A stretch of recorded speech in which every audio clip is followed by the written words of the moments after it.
Do.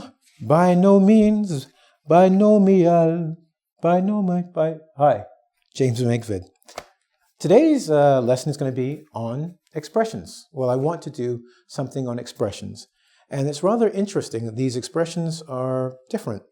You'll notice, number one, all the expressions I have here are joined by a conjunction. And a conjunction is usually and, but, or. And a conjunction puts two things together. You'll also notice that there are two different types of them. There are sound patterns and synonyms. And the third thing that we have to do with two is a lesson on two, it might seem, right?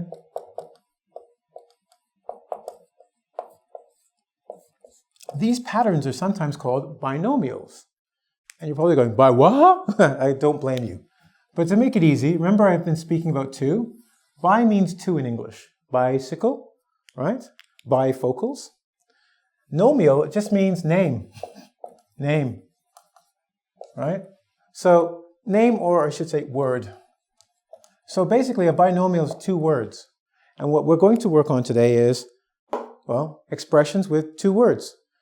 Now, in English, there's a couple of them. There's actually four, but I'm only going to do two today.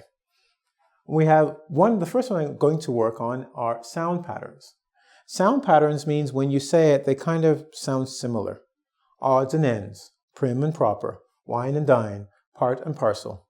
They kind of rhyme a little bit, or they have, a similar type of sound. So a lot of our sound patterns in binomials, they do have a meaning, and I'm going to explain four for you today, so you can make your vocabulary or your expression vocabulary larger, all right? So let's do the first one. Odds and ends. What are odds and ends? Odd means strange, ends means finished. Not in this case. Odds and ends means small, unimportant things. So if I ask Mr. E, can you move the big boxes and I'll move the odds or ends later? It means, what is this stuff? Just stuff. Just move this stuff later. It's odds and ends. It's odd stuff. It doesn't have a pattern it fits into. Not important. Odds and ends, right? Now, I like this one. You have to be, I've got it here again. I'm going to do it if I can. In England, prim and proper, okay?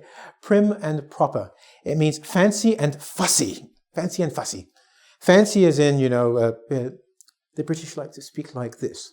And fussy means, being very particular about something. So when you say someone is prim and proper, their shirts will be proper. They will stand with a certain posture, like they've got a stick up their bum, and they will walk like this and talk like this, prim and proper. They will not use contractions like don't and can't. That's not proper, okay?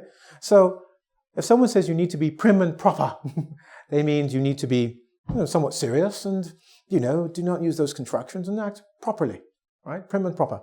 And a little bit fussy, a little particular, a little snooty, snobby, all right? Yeah. Okay, what about wine and dine? Well, you can wine and dine E and I anytime you wish. Just come to my house or, take me to a fancy restaurant. Wine and dine, just think of it this way. Wine, you go to a nice restaurant, and dine means to eat. When you wine and dine someone, it means to entertain. Come to my place, I'll wine and dine you. I'll entertain you. Simple, right? But it's got that rhyming thing, and it's a little nicer and rolls off the tongue. All right? And how about this, part and parcel? It means belong to. What? Well, the word parcel means a package. A part means, well, you know what part means. There's four pieces. Each is a part.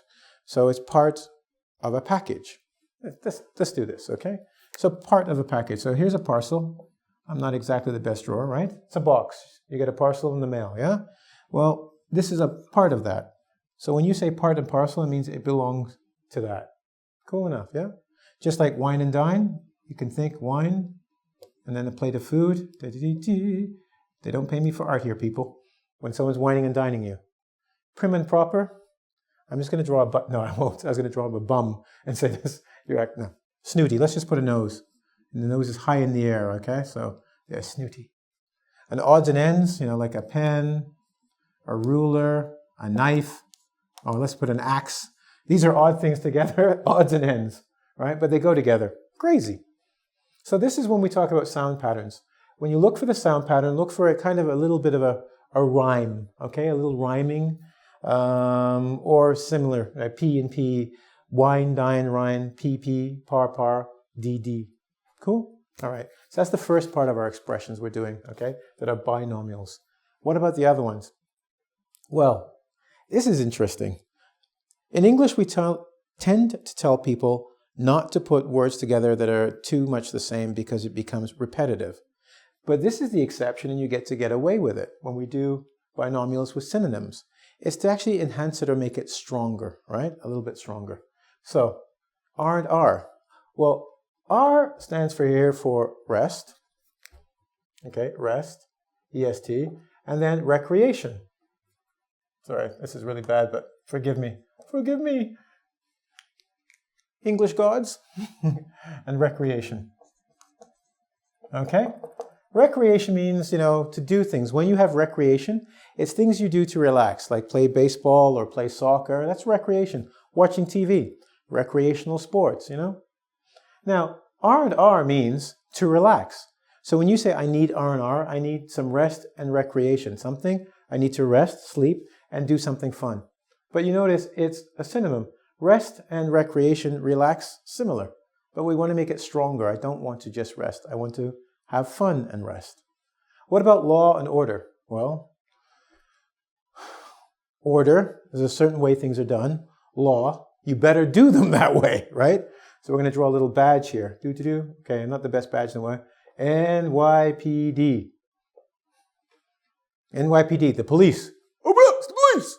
Now they make sure things are done the right way, and they are the law. So this is once again almost repetitive. If it's an order, you have to follow it, right? If it's the law, you have to follow it, right? But when we say law and order, we are saying we want the police to enforce or make sure people do what they're supposed to do. We want law and order in this town. NYPD Blue. It was a good program.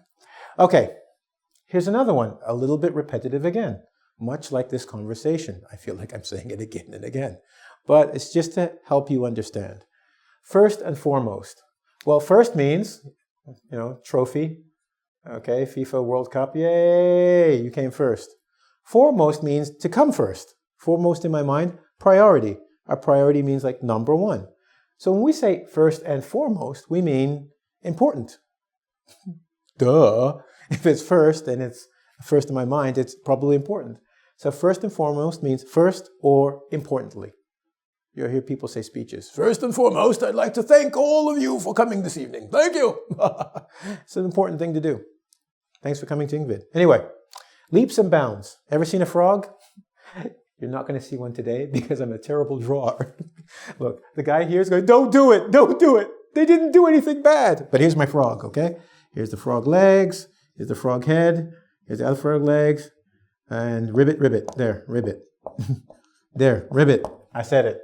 That's a frog. Well, frogs jump, right? They jump. A leap is a big jump. A bound is a big jump. It's jump and jump. Really? Jump and jump? Yeah, well, look, I'll explain in a way you'll know. If you look at the first video, so that's right, go back to the dark era of EngVid and go to 2008, Mr. E was approximately this big, a very small part of this whole great organization. By 2014, he's almost twice the size. So in 6 years, he has grown a lot, or by leaps and bounds. See? When you say my business has grown by leaps and bounds, I mean a great amount. My love for you has grown by leaps and bounds by every passing day. William Shatner with your bad acting. Okay, it means it's grown and grown and grown. All right? And I'm groaning at such a bad joke. Right? When you groan, it's like something hurts you. Right? My stomach hurts. Ow, groan. William Shatner. Love him. So, just to go over it again, these particular expressions are called binomials. And by no means is it a bad thing to remember. Bi means two. Nomial means word. So it's two words brought together by a conjunction. Remember, conjunctions bring two ideas together. And today we studied two types of binomials. One are sound patterns, where there's rhyming, and the other one is synonyms, where we use similar words to express something, right? To make it stronger. You like that? I liked it. Anyway, I don't mean to try and get out of this, but this is part and parcel of the lesson. You know this. Go to www.where.EngVid.com ing as in English, vid as in video.com, where my friend who has grown by leaps and bounds in the last little while, he and I will meet you. But don't forget, first and foremost, to go and do the quiz, right? That's important, right? It's like R&R for you, right? Because it's a fun way to learn English. Gotta go. We'll talk shortly. It's been fun. Bye. You and your big head.